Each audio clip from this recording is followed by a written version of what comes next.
এটা হলো ঐতিহাসিক কাজ। আজকে মহাত্মা গান্ধীর জন্মদিন, আজকে শুভ মহালয়া। আমাদের বলা হয়, আমাদের ধর্মীয় নিয়ম অনুযায়ী মাতৃপক্ষ শুরু আমরা বলে যাই, এবং জানেন যে আজকে এরকম একটা ফেস্টিভ্যাল মুড শুরু হয়ে যায়। এরকমভাবে একটা এই ওয়ার্ডের সম্প্রীতির জায়গা, হিন্দু মুসলমান একসাথে বাস করেন, আট ঘোড়া নপাড়া, এটা একটা বলতে পারেন সম্প্রীতির পীঠস্থান। এখানে আজকে এই আলোচিত করুন আমাদের সবাইকে একটা বলতে পারেন যে মাত্রা বা দৃষ্টিভঙ্গি দিয়েছে, এবং এই মাত্রা একটা ইতিহাস আমাদের আজকে মন্ডল রাখবেন। এই মাঠটাকে দখল করে নেওয়া, এই মাঠটাকে কোনোটা ব্যবসা করা, এখন নিউ টাউন হওয়াতে জমিটার বিষয়, একটা নাগরিকরা যাদের জমি তারা এগিয়েছে, আমাদের সহযোগিতা করে যে মাঠটাকে আমরা রাখতে পারলাম। এই মাঠটার মধ্যে আমাদের আলো হলো, আরো মাঠে একটু ডেভেলপমেন্ট করা যাবে, করবো আমরা সেটাকে আমরা এগোবো। সদ্য শিক্ষকরা বললেন যে একটা স্কুলের কথা, আমি দেখবো যে আমাদের হচ্ছে একটা খুব জোন, এখানে কোনো স্কুল নেই, প্রাইমারি স্কুল আছে, সেকেন্ডারি নেই। এখন সেকেন্ডারি করা ভাবা যায় কিনা আমরা একটুখানি ভাববো, গুলোকে ইনিশিয়েটিভ নেব, কাউন্সিলরকে রেখে আমরা একসঙ্গে দাঁড়িয়ে নেব। আজকে মাঠকে তত্ত্বাবধান জন্য কমিটি হলো, পিঙ্কুরি রায় আমাদের খুব প্রবীণ শুদ্ধ মানুষ, তাকে সভাপতি করে আমরা একটা কমিটি করলাম। আর তাকে মাঠ দেখভাল করেন, ইত্যাদি করেন, সমস্ত কিছু করেন। আইজি মিশন মন্ডলকে সম্পাদক করে দায়িত্বে মমতা মন্ডল থাকলো, অন্যরা থাকলো, সকলে মিলে এই কাজটাকে করবেন। এটা আমার কাছে খুব আনন্দের দিন। আজকে আমার কাছে খুব ভালো লাগছে, এরকম একটা জায়গা আমরা আলোকিতকরণ করতে পারলাম। হয়ে যাক, পশ্চিমবঙ্গে আলোকিত হোক, আলোকিতকরণ হোক, মানুষের মধ্যে ঐক্য গঠন হোক, কোনো গঠন হোক, সবাই মিলে আমরা সুন্দরভাবে বিষয়টাকে করি। মিসগাইড করা, ইত্যাদি করা, বিভ্রান্ত করা হচ্ছে ক্ষতি হয়। সেই ক্ষতির দিকে আমাদের কারো ঝাড় মতবিরোধ থাকবে, সাজেশন থাকবে, সরকারের যে সবটা ঠিক থাকে এমন না। সরকারে আমি দীর্ঘদিন ধরে ছিলাম, সরকারের ভুল থাকে, ইত্যাদি থাকে। দেখবেন আন্দোলন সরকারকে বাধ্য করে কোনো কিছু করে, কিন্তু বায়াসলি করে না, বা মুখ দেখানোর জন্য আন্দোলন করার জন্য না। তাহলে একটা মাত্রা থাকবে, তাহলে একটা বিষয়বস্তু থাকবে। সবাই যখন মেনে নিয়েছে, সুপ্রিম কোর্ট একটা ডাইরেকশন দিয়েছে, কথা দেখুন, কয়েকটা পেশা আছে যেখানে আন্দোলন এরকমভাবে স্ট্রাইক করা যায় না। ডাক্তাররা কাজ বন্ধ করতে পারেন না, শিক্ষকরা শিক্ষা বন্ধ করতে পারেন না, ইমামরা মসজিদে মসজিদে নামাজ পড়া বন্ধ করতে পারেন না, ঠাকুর মশাইরা মন্দিরে বন্ধ করে। দেখুন এত আয় হয়, কিন্তু এই চারটে ভালো করে ভেবে দেখুন, এই চারটে হট করে বন্ধ হয় না। এগুলো আমাদের জীবনের গতি, বা ভুল থাকবে, শান্তি থাকবে, সমালোচনা থাকবে। এই চারটে বাদ দিয়ে দেখবে কোনো, দেখবেন বাংলা বন্ধ কেউ কোনো পার্টি থাকে, কেউ বলে যে আপনি নামাজ পড়বেন না, কেউ বলে আপনি মন্দিরে ঠাকুরকে পুজো দেবেন না, কেউ বলেছে শিক্ষককে কেউ বাড়িতে গিয়ে প্রাইভেট থেকে শুরু করলে বলে আমার সবাই শিক্ষা হবে না। একেবারে ইডিয়েট ছেলেদের আমরা উচ্চারণ করেন, এরকম করতে পারে। আর এই কতগুলো দিক আছে যেগুলো মানুষকে কোনো করে। আমি যেটা এবং দেখবেন আমাদের যদি বন্ধ থাকে, ওষুধের দোকান খোলা থাকে, ডাক্তারদেরকেও খোলা থাকে। ডাক্তাররা এবার কিছু আমাদের সমাজে কিছু মানুষ আছে ডাক্তারদের উপর হয়তো অসহযোগিত অত্যাচার, সেগুলো আমাদের সবাইকে ভাবতে হবে। ডাক্তাররা সমাজের অংশ, সবাইকে নিয়ে ভাবতে হবে। অনেক সময় এমন আমার জীবনে ঘটেছে, এক ডাক্তার ইঞ্জিনিয়ার করতে গেছে, একটা ডাক্তার আমার জীবনে এমনও ঘটেছে, যে আমি তখন সবাই চেয়ারম্যান পেয়েছি, বয়সও খুব কম তখন। আমার পাড়ার একটি ছেলে, তার বাচ্চার হাই উঠে গেছে। আমি এনআরএসে গেছি, গিয়ে দেখছি কম বয়সী দুজন ডাক্তার, তারা নিজেদের গল্প করতে ব্যস্ত।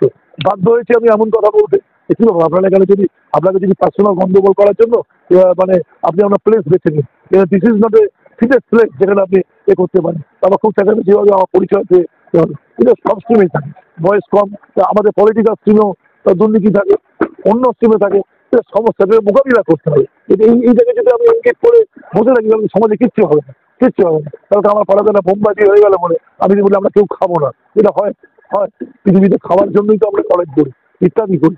সমাধান করতে হবে, তাকে বিষয়গুলো করতে হবে, করে যাবে। মুখ্যমন্ত্রীকে একটা সময় দিতে হবে।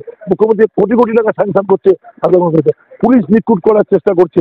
আইনকে আমাদের রাজ্যে একটা আইন পাস হচ্ছে, ভাবুন সে আইনটা।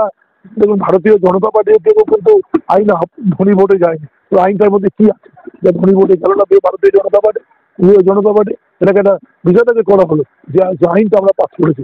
মানুষ ঘটনা থেকেই শিক্ষা গ্রহণ করে, মানুষ বিষয় থেকেই শিক্ষা গ্রহণ করে।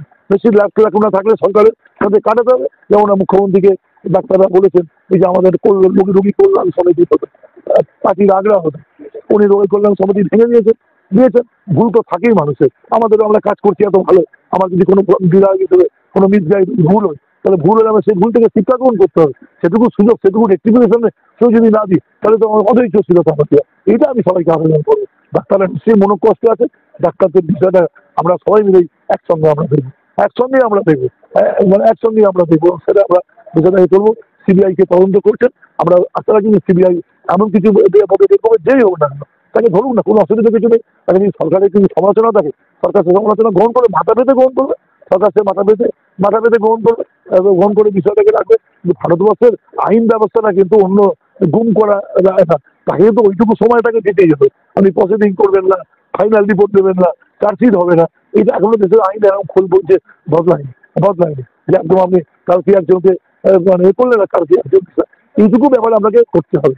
এই মানে করতে হবে, এইটুকুর জন্য সবার ধৈর্যশীলতা হতে হবে। যদি সরকার বা কেউ ওই পথ থেকে সরে আসে, নিশ্চয়ই তখন তার বিষয় আছে, গণতান্ত্রিক উপায় সবাইকে ভোটে দাঁড়াতে হয়। যদি এমন কোনো কাজ থাকে, মানুষ তো তার জবাব ছেড়ে নেবে। কোনো মানুষ যদি আমরা এমন কোনো কাজ করি, এই মেয়েটির মতো মেয়ে এরকম ঘটনা ঘটলো, তারপর তাকে দেখা গেল 2 বছর 3 বছর কোনো অ্যাকশনই হলো না, তাহলে মানুষকে নির্বাচনের সময় আমাদেরও তো জবাব দিতে হবে। আমাদের গণতন্ত্রে কিন্তু এই ব্যাপারটা আছে। এটুকু তো ধৈর্যশীলতা, একটু ধৈর্যশীলতা রাখতে হবে। প্রথম আন্দোলন ঠিক আছে, ইত্যাদি আন্দোলন আছে, কিন্তু আন্দোলনের ভাষা যদি হয়, ভাববে এবার 14 কথা কাকে মানে করা হচ্ছে, হয় যদি কথাটা কাকে মানে করা হচ্ছে, হয় যদি কাকে মানে করা হচ্ছে। এই হচ্ছে নন পলিটিক্যাল আন্দোলন, তো ইঙ্গিত করা হচ্ছে কেন? তাহলে তাহলে কোটি টাকার কোট প্রধানমন্ত্রী পরে, তাকে ইঙ্গিত করা হচ্ছে না কেন? করা হচ্ছে না কেন? আমাদের মুখ্যমন্ত্রী তো ওনার মেয়েটির বাড়ি গেছে, আমাদের মুখ্যমন্ত্রী ইগো ছেড়ে গেছে, আমাদের হারানোর অনেকবার এসেছেন। আমাদের প্রধানমন্ত্রী একবার মেয়েটা বাড়ি যাওয়ার মধ্যে করেননি। আমাদের রাজ্যে বন্যায় ভেবে যাচ্ছে, তার জন্য তো বিরোধীরা বলছেন না হ্যাঁ অর্থ দেওয়া দরকার, কেন এটাকে আমরা ভাগাভাগি করবো? গুজরাটে হলে প্রধানমন্ত্রী একদম কোটি কোটি টাকা আমাদের কোষাগার থেকে দিয়ে দিচ্ছেন, আমাদের রাজ্যে থেকে যাচ্ছে, সেখানে এই বিষয়টা করে হবে না? আমরা কেন আমরা করবো না? এটা হচ্ছে 13 কোটি বাঙালি, কেন আমরা অনৈক্য হবো? আমাদের সামনে বিষয়টাকে রাখা হবে, রাখা হবে, সেটা বিষয়টাকে আমরা করতে পারি। আমরা যারা বিধায়ক আছি, এমপি আছি, আমরা এই আন্দোলনকে সমর্থন করবো। আমাদের কাছে এসো, তাকে কি সাজা করা আছে, আমরা বিধানসভা লোকসভাকে তুলবো। কেউ কাছে শত্রু বলে দেখানো হচ্ছে। আমি তো দেখছি তুমি জায়গা ধরুন আমার জায়গায়, তাহলে আমার পলিটিক্যাল পার্টি একটা করা হচ্ছে। আচ্ছা, যদি ধরুন নাগপুরে কোনো মিছিল হয়, সেই মিছিলে আপনি সিপিএম এর লোককে ডাকবেন, আপনি আমাকে ডাকবেন না কেন? আপনি অন্যকে ডাকবেন না কেন? 12 নম্বর হলে মমতাকে ডাকবেন না কেন? সুপ্রিয়ার নন পলিটিক্যাল চরিত্র থাকে, নন পলিটিক্যাল ক্যারেক্টার থাকে, তাহলে ডালবে কুচ কাঁথা, এইটা করা যাবে না। আমরা নন পলিটিক্যাল আন্দোলনকে মমতা ব্যানার্জিও সাহায্য করেছে, কিন্তু ধৈর্য ধরে বিষয়টাকে দেখেছে। মুখ্যমন্ত্রীর ভূমিকাকে তো নেতিবাচক বলতে পারবেন না। তাদের যদি সমালোচনা থাকে করুন না, সমালোচনা আমরা গ্রহণ করবো। স্বাস্থ্য সিটি সরিয়ে দিতে হবে, সিটিকে সরিয়ে দিতে হবে, সবটা তো উনি করেছে। কোনোটাতে উনি বাদ দেননি। আজকে মহালয়ার মতো শুভ দিনে আমাদের ওয়ার্ডে যে দীর্ঘ 35 বছরের অবসান ঘটলো, যে একটা মাঠের স্থায়ীকরণ, একটা আলোক স্তম্ভ উদ্বোধন আমাদের বিধায়কের হাত ধরে ইতিমধ্যেই হয়ে গেল। আমরা ভীষণ আনন্দিত, কারণ এই দিনটির জন্য আমরা দীর্ঘ 35 বছর ধরে আমরা অপেক্ষা করে আছি। কারণ এখানে আমাদের ওয়ার্ডে সমস্ত কিছুই আছে, কিন্তু একটা খেলার মাঠ সেই অর্থে আমরা এতদিন পাইনি। এখানে যে আলোর ব্যবস্থাটা ছিল না, এবং এখানে বিশেষ করে এই মাঠটা স্থায়ীকরণের পিছনে যে সমস্ত জমিদাতারা, তাদের যে অবদান, তাদের কাছে আমরা অসীম কৃতজ্ঞতা জানাই। কারণ তাদের এই অবদানের জন্যই আজকে এই দিনটিকে আমরা পেয়েছি, এবং আমরা বিশেষ করে ধন্যবাদ দিতে চাই আমাদের বিধাননগর কর্পোরেশনকে, যে বিধাননগর কর্পোরেশনের সহযোগিতাতে আজকে এই দিনটিকে আমরা পালন করতে পারছি, এবং আমাদের বিধায়কের সহযোগিতাতেও বিধায়কও আমাদের মধ্যে উপস্থিত আছেন। এবং আমার ভীষণ ভালো লাগছে, কারণ 2022 সালে যখন আমি ফেব্রুয়ারি মাসে জনপ্রতিনিধি হিসেবে প্রথম শপথ নিয়েছিলাম, তখন আমরা মানুষের কাছে তো অঙ্গীকারবদ্ধ হয়েছিলাম যে আমরা জনপ্রতিনিধি হিসাবে আসলে আমি আমাদের ওয়ার্ডের সমস্ত নাগরিকবৃন্দের সমস্ত দাবি দাওয়াকে আমরা পূরণ করার চেষ্টা করব। এবং সেই নাগরিকের দাবি হিসাবে আজকেও এই মাঠটা একটা দাবি আমরা পূরণ করতে পারলাম। আমরা আশা করছি আমাদের মধ্যে উপস্থিত আছেন আমাদের শ্রদ্ধেয় মাস্টারমশাই তিনকর্মী মাস্টারমশাই, আমার নিজের মাস্টারমশাই, এছাড়া উপস্থিত আছেন আমাদের আর এক শ্রদ্ধেয় মাস্টারমশাই উপস্থিত আছেন ইউসুফ স্যার। উনি আমাদেরকে আর একটা আবেদন করেছেন। আমরা নিশ্চয়ই আমাদের বিধায়কের সহযোগিতা নিয়ে আমরা আশা করব যে আমরা এই সমস্ত যাতে দাবি দাওয়াগুলো আমরা পূরণ করতে পারি, সেই দিকেও আমরা লক্ষ্য রাখবো, এবং আমরা সর্বদা এলাকার মানুষের জন্য কাজ করে চলেছি, আগামী দিনেও করব।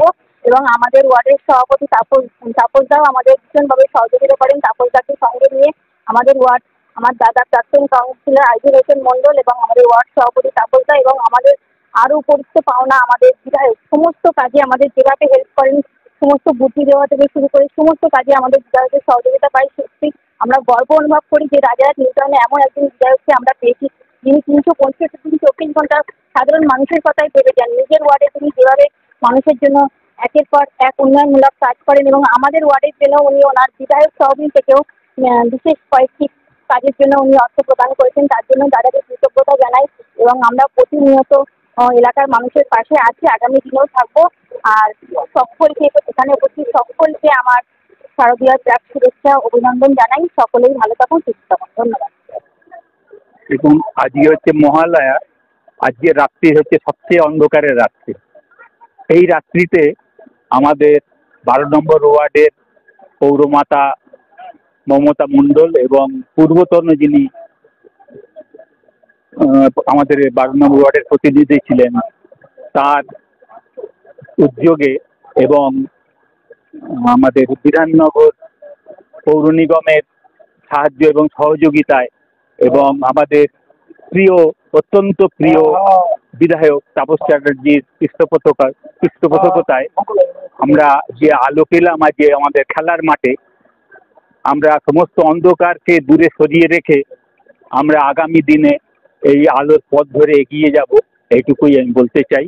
এবং বিশেষ করে এইটাই বলবো যে যারা এই মাঠকে তৈরি করবার জন্যে তাদের জমি দান করেছেন, তাদের কাছে এলাকাবাসী হিসেবে এবং একজন শিক্ষক হিসেবে আমি অত্যন্ত কৃতজ্ঞ এবং তাদের কাছে আমি তাদের এই কাজের জন্য অত্যন্ত সাধুবাদ জানাই। তারা যে কাজ করেছেন, এলাকার মানুষ সারা জীবন ধরে এটা মনে রাখবে, তাদের অবদানের কথা। এটুকু।